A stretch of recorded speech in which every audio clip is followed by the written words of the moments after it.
যেই আমাদের জেলা আছে, জেলাকে বি ক্যাটাগরির একটা জেলা বানিয়ে রেখেছে।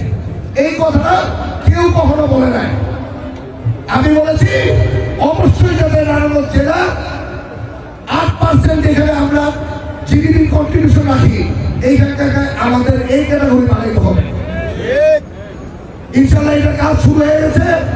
আরেকটি জিনিস হলো, নারায়ণগঞ্জকে রাজুকের আন্ডারে রেখেছে। আমরা নারায়ণগঞ্জবাসী এতই দুর্ভাগ্যজনক কপাল নিয়ে আমাদের জন্ম, এত বলে বড় বড় নেতার জন্ম নিয়েছিল নারায়ণগঞ্জে, কেউ কখনো দাবি করে নাই যে এটা নারায়ণগঞ্জ কর্তৃপক্ষ হইতে হবে। যেদিন নারায়ণগঞ্জের চেম্বারে থেকে আমরা নারায়ণগঞ্জ চেম্বার থেকে আমি যেদিন দাবি করেছি, আল্লাহ রহমতে গত বৃহস্পতিবারে এটা একটি খসড়া পাস হয়ে গেছে। ইনশাল্লাহ এইভাবে করে শুধু বলছে না, নারায়ণগঞ্জের প্রতিটি যেখানে যেখানে অনিয়ম ছিল যেগুলি আছে, ইনশাল্লাহ সেগুলিকে আমরা উন্নয়ন করে ছাড়বো।